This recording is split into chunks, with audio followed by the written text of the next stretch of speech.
हरे Krishna. Hello friends, स्वागत है आप सभी का फिर से हमारे यूट्यूब चैनल जिसका नाम है नर्सिंग अधिकारी। फ्रेंड्स, वीडियोस की श्रृंखला के अंदर आज जो हम आपके लिए वीडियो लेके आए हैं वो है एप्गार स्कोर। मैटरनिटी और पीडियाट्रिक हेल्थ नर्सिंग का ये बहुत ही इंपॉर्टेंट टॉपिक है। एप्गार स्कोर होता क्या है, कैसे कैलकुलेट किया जाता है, किन के लिए यूज किया जाता है और क्या शो करता है, साथ ही साथ इस स्कोरिंग के ऊपर जो हमारे को स्कोर मिला है उस स्कोरिंग पे बेस्ड जो इंटरवेंशन है उसमें क्या किया जाता है। साथ ही साथ एक एग्जाम्पल से हम किसी बच्चे का जो एप्गार स्कोर है उसे कैसे कैलकुलेट करेंगे वो भी हम इस वीडियो में कवर करने वाले हैं। तो वीडियो को शुरू करने से पहले अगर अभी तक आपने हमारा चैनल सब्सक्राइब नहीं किया है तो आप चैनल को सब्सक्राइब करिए, साथ ही साथ बेल आइकन को प्रेस करिए जिससे सबसे पहले हमारी वीडियोस की नोटिफिकेशन आप तक पहुंचे। तो शुरू करते हैं। हमारा जो आज का टॉपिक है उसका नाम है एप्गार स्कोर। एप्गार जो स्कोर है वो आपको जैसे मैंने बताया ये किसके लिए यूज किया जाता है, न्यूबॉर्न के लिए। न्यूबॉर्न मतलब जो बच्चा अभी अभी क्या हुआ है, पैदा हुआ है, डिलीवर हुआ है। तो हम देखते हैं क्या है एप्गार स्कोर। तो Apgar score is an easy and quick assessment tool. क्या है, एक बहुत ही सरल और बहुत ही जल्दी यानी क्विक असेस करने का एक टूल है। used to assess the status of a newborn after birth। एक न्यूबॉर्न का जस्ट आफ्टर बर्थ जो स्टेटस है उसको एसेस करने के लिए। तो हमने देखा है कि इजी और क्विक असेसमेंट टूल है। क्या चेक किया जाता है इसके अंदर, हम देखते हैं कि respiratory respiratory cardiac respiratory cardiac और न्यूरोलॉजिकल न्यूरोलॉजिकल जो सिस्टम्स है उनका एक क्विक रिव्यू हम विद इन सेकेंड्स हम क्या कर लेते हैं, एसेस कर लेते हैं एक न्यूबॉर्न के अंदर कि इन सिस्टम्स से रिलेटेड तो उसमें किसी प्रकार की कोई दिक्कत नहीं है। तो जैसे ही बच्चा हमने डिलीवर करवाया न्यूबॉर्न को, उसके अंदर हम क्या करते हैं कि एप्गार स्कोर चेक करते हैं। जो एप्गार स्कोर होता है वो डॉक्टर वर्जीनिया एप्गार ने दिया। किसने दिया? डॉक्टर वर्जीनिया एप्गार ने डॉक्टर वर्जीनिया एप्गार ने दिया था। इसी के आधार पे इसका नाम एप्गार स्कोर हमने रखा। एप्गार स्कोर कब करते हैं, हम देखते हैं कि जो एप्गार स्कोर होता है वो जैसे ही बच्चा हमने डिलीवर किया है उसके फर्स्ट मिनट पे, फिफ्थ मिनट पे और 10th मिनट पे उसका एप्गार स्कोर किया जाता है। जी याद रखिए, जो 10th मिनट पे जो एप्गार स्कोर हम करते हैं, एप्गार स्कोरिंग, वो तभी करते हैं जब फर्स्ट और 5th मिनट पे किया गया एप्गार स्कोरिंग क्या होता है, या तो डिप्रेस्ड होता है, माइल्ड या सीवियर डिप्रेस्ड होता है, या फिर सेटिस्फैक्टरी नहीं होता है। तो हम यूजुअली तो हम कब करेंगे, फर्स्ट और 5th मिनट पे।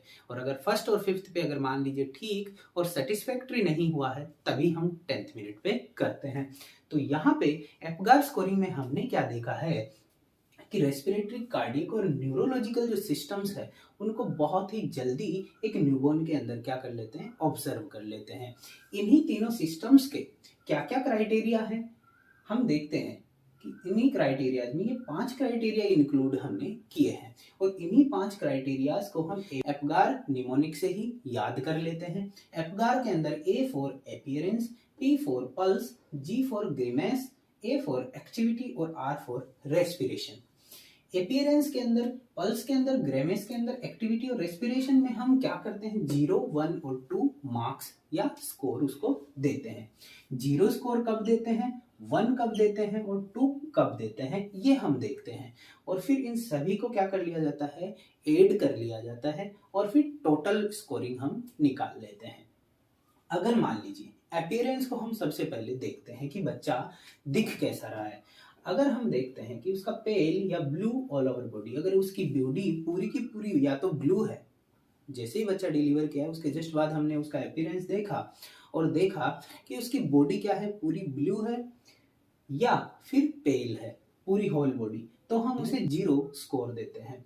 और अगर उसको एक्रोसाइनोसिस हो रखा है तो हम उसे एक स्कोर देते हैं। एक्रोसाइनोसिस का मतलब हो गया कि उसके आर्म्स और लेग्स क्या है, वो तो ब्लूइश हैं पर जो सेंट्रल ओर पोर्शन है वो पिंक है।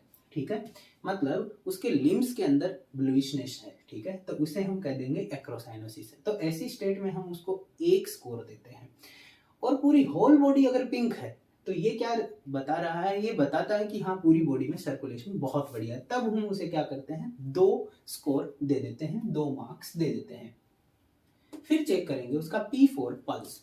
पल्स अगर उसका एब्सेंट है, हमने चेक किया बच्चे के अंदर पल्स, और अगर मान लीजिए पल्स उसका एब्सेंट है तो हम उसे 0 स्कोर देते हैं। अगर मान लीजिए less than 100 beats per minute है तो हम उसे 1 स्कोरिंग देंगे, और more than 100 beats per minute है तब हम उसे 2 की स्कोरिंग देते हैं। थर्ड हम चेक करते हैं ग्रीमेस। ग्रीमेस देखते हैं इसके अंदर हम उस बच्चे का कि किसी स्टिमुलेशन के बाद वो बच्चा कोई रिस्पॉन्स दे रहा है, मीन्स क्राई कर रहा है कि नहीं कर रहा। ठीक है, तो हम देखते हैं कि अगर मान लीजिए किसी स्टिमुलेशन देने के बाद भी वो क्या कर रहा है, कोई रिस्पॉन्स नहीं दे रहा है, तो हम उसे 0 का स्कोर देंगे, 0 का मार्क्स दे देंगे। और अगर मान लीजिए थोड़ा बहुत ग्राइमेस कर रहा है, थोड़ा बहुत क्राई करने की कोशिश कर रहा है, अगर मान लीजिए स्टिमुलेशन पे, तो हम उसे क्या करते हैं, 1 का मार्क्स देते हैं। और अगर मान लीजिए क्राई और एक्टिव क्राई करता है, क्राई भी करता है और एक्टिव मूवमेंट्स दिखाता है बॉडी के अंदर, जब हम उसे स्टिमुलेशन देते हैं तो हम उसे 2 मार्क्स दे देते हैं। फिर बाद में चेक करते हैं उसका एक्टिविटी। एक्टिविटी के अंदर हम उस बच्चे का मसल टोन देखते हैं। बेसिकली क्या देखते हैं, मसल टोन। मसल टोन कि उसकी बॉडी के अंदर जो मसल्स हैं उनके अंदर कैसा टोन है। ठीक है, अगर मान लीजिए उसकी बॉडी फ्लेक्सिड है, पूरी तरह से फ्लेक्सिड पड़ी है, 0 मार्क्स देंगे। और अगर मान लीजिए थोड़ा बहुत उसके अंदर फ्लेक्शन देखने को मिल रहा है, उसके जैसे ही हमने स्टिमुलेशन दिया और उसकी आर्म्स और लेग्स थोड़ी बहुत फ्लेक्स होती है नॉर्मली, ठीक है, थोड़ी बहुत फ्लेक्स होगी, तो हम क्या देंगे, थोड़ा फ्लेक्शन पे क्या देंगे, 1 मार्क्स। और अगर मान लीजिए उसकी आर्म्स और लेग पूरी तरह फ्लेक्स हो रही हैं तो हम उसे 2 मार्क्स दे देते हैं।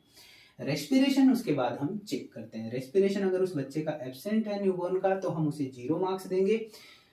वीक और इरेगुलर क्राई कर रहा है, मतलब उसका रेस्पिरेशन वीक है, कम है, शेलो है ना, तो हम उसे क्या करेंगे, वीक और इरेगुलर क्राई पे हम देंगे उसे 1 मार्क्स। और अच्छा भला वहां पे बहुत विगरस क्राई कर रहा है और अच्छा स्ट्रॉन्ग रेस्पिरेशन मूवमेंट शो कर रहा है, तो हम उसे 2 मार्क्स दे देते हैं।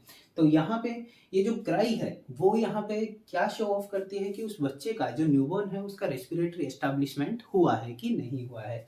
तो हमने देखा इन तीनों 0, 1 और 2 मार्क्स जो मिले हैं उनके पांचों क्राइटेरियाज में हम उनका टोटल कर लेते हैं। टोटल करने के बाद हम देखते हैं कि अगर मान लीजिए इन पांचों क्राइटेरियाज का टोटल 8 to 10 के बीच में वेरी कर रहा है, मींस 8, 9 या 10 आ रहा है, तो हम देखते हैं कि वो बच्चा किसी प्रकार के कोई डिप्रेशन में नहीं है। तो हम क्या करेंगे, जो रूटीन पोस्ट डिलीवरी केयर है, जैसे कि उस बच्चे की क्लीनिंग हो गई, उसको थर्मो न्यूट्रल इन्वायरमेंट प्रोवाइड करना हो गया, उसकी कोड कटिंग के लिए उसको रेडी करना हो गया, ये सब चीज़ें हम क्या करते हैं, रूटीन पोस्ट डिलीवरी केयर में इंक्लूड करते हैं, वो सब केयर उसको दी जाती है। अगर मान लीजिए इन पांचों क्राइटेरिया का टोटल, इन 5 क्राइटेरियाज का टोटल 4 to 7 के बीच में वेरी कर रहा है, तो हम देखते हैं कि वो जो न्यूबॉर्न है माइल्ड डिप्रेशन में है। यहाँ पे उसके लिए कुछ रिससिटेशन मेजर्स की जरूरत पड़ सकती है, तो हम यहाँ पे कुछ रिससिटेशन कर सकते हैं, जैसे कि उसको ऑक्सीजनेशन हो गया, ये सब चीजें हम उसमें करते हैं। अगर मान लीजिए इन 5 क्राइटेरियाज का टोटल 0 to 3 के बीच में वेरी कर रहा है, तो हम क्या करते हैं, उस बच्चे को पूरी तरह से फुली रिससिटेट किया जाता है, उसे इंट्यूबेट भी करना पड़ सकता है, उसको बेग एंड मास्क वेंटिलेशन से उसको वेंटिलेट भी किया कर सकते हैं। तो यहाँ पे देखते हैं कि 0 to 3 सीवियर डिप्रेशन को क्या कर रहा है, इंडिकेट कर रहा है, तो हम यहाँ पे फुल रिससिटेशन मेजर्स हैं वो अप्लाई करते हैं उस न्यूबॉर्न के लिए। अब देखते हैं कि कैलकुलेट कैसे करें। ठीक है, अगर मान लीजिए एग्जाम में हमारे पास एक क्वेश्चन आता है कि एक nursing officer assessing the 5 minute Apgar 5th minute पे कर रहा है एपगार स्कोरिंग। मैंने बताया आपको कब कब करते हैं, 1st मिनट पे और 5th मिनट पे। ठीक है, और 1st और 5th पे अगर मान लीजिए अनसेटिस्फैक्ट्री होता है तो हम 10th पे भी करते हैं, 10th मिनट पे भी। ठीक है, ये आपको पता होना चाहिए। तो एक nursing officer, A nursing officer assessing the 5 minute APGAR on assessment, nursing officer note the following। क्या क्या नोट करता है, वो देखता है कि हार्ट रेट 96 है, तो यहाँ पे हम देखिए क्या करते हैं, एपगार स्कोर को कैलकुलेट करते हैं। तो A for appearance, P for pulse, तो पल्स के अंदर हमने देखा कि हार्ट रेट उसका 96 है, 96 है मतलब यहाँ पे लेस देन 100 है, तो हमने उसको कितना मार्क दिया, पल्स के अंदर 1, ठीक है। ए फॉर अपीयरेंस, तो अपीयरेंस के अंदर हमने देखा कि बच्चा कैसा दिख रहा है, यहाँ पे साइनोटिक थ्रू आउट, पूरा बॉडी कैसा हो रहा है, साइनोटिक है। तो यहाँ पे ऑल ओवर बॉडी ब्लू है, मीन्स 0। फिर थर्ड हम देखते हैं जी फॉर ग्राइमेस। ग्राइमेस का मतलब है यहाँ पे कि स्टिमुलेशन के बाद उसका क्या रेस्पॉन्स है। तो हमने देखा नो रेस्पॉन्स टू स्टिमुलेशन, तो हमने यहाँ पे नो रेस्पॉन्स टू स्टिमुलेशन में कितना देना होता है, 0 मार्क्स। फिर हम देखते हैं ए फॉर एक्टिविटी, मतलब मसल टोन। मसल टोन के अंदर उसने बताया कि वो क्या है बच्चा, फ्लैसिड है। फ्लैसिड में हम क्या देते हैं, फ्लैसिड में हम 0 मार्क्स देते हैं। आर फॉर रेस्पिरेशन, तो रेस्पिरेशन बता रहे हैं एब्सेंट, तो एब्सेंट रेस्पिरेशन में हम देते हैं 0। यहाँ देखा हमने टोटल जो एपगार स्कोर है वो है 1। तो अब 1 के आधार पे हम क्या करेंगे, यहाँ पे देखते हैं 1 के आधार पे 0 to 3 के बीच में क्या हो रहा है, ये न्यूबॉर्न का स्कोर वेरी कर रहा है। तो 0 to 3 के अंदर हम क्या करेंगे, फुल रिसेसिटेशन मेजर्स अप्लाई करते हैं। उस बच्चे को क्या करना पड़ेगा, उस न्यूबॉर्न को इंट्यूबेट करना पड़ेगा, या फिर उसको बेगन मास्क वेंटिलेशन से वेंटिलेट करना पड़ेगा, ठीक है। तो ये सारे जो रिसेसिटेशन मेजर्स हैं, कार्डियोपल्मोनरी रिसेसिटेशन मेजर्स, वो सारे यहाँ पे अप्लाई करने पड़ेंगे इस बच्चे के लिए जिसको हमने एग्जाम्पल में देखा है, ठीक है। तो ये हो गया हमारा एपगार स्कोरिंग। तो आशा करता हूँ फ्रेंड्स ये वीडियो आपको जरूर पसंद आई होगी। अगर ये वीडियो आपको पसंद आई है तो वीडियो को लाइक करिए और अपने फ्रेंड्स के साथ इसको शेयर करिए। अगर अभी तक आपने हमारे चैनल को सब्सक्राइब नहीं किया है तो आप चैनल को सब्सक्राइब करिए, साथ ही साथ बेल आइकन को प्रेस करना ना भूलें, जिससे कि सबसे पहले हमारे वीडियोज़ की नोटिफिकेशन आप तक पहुँचेगी।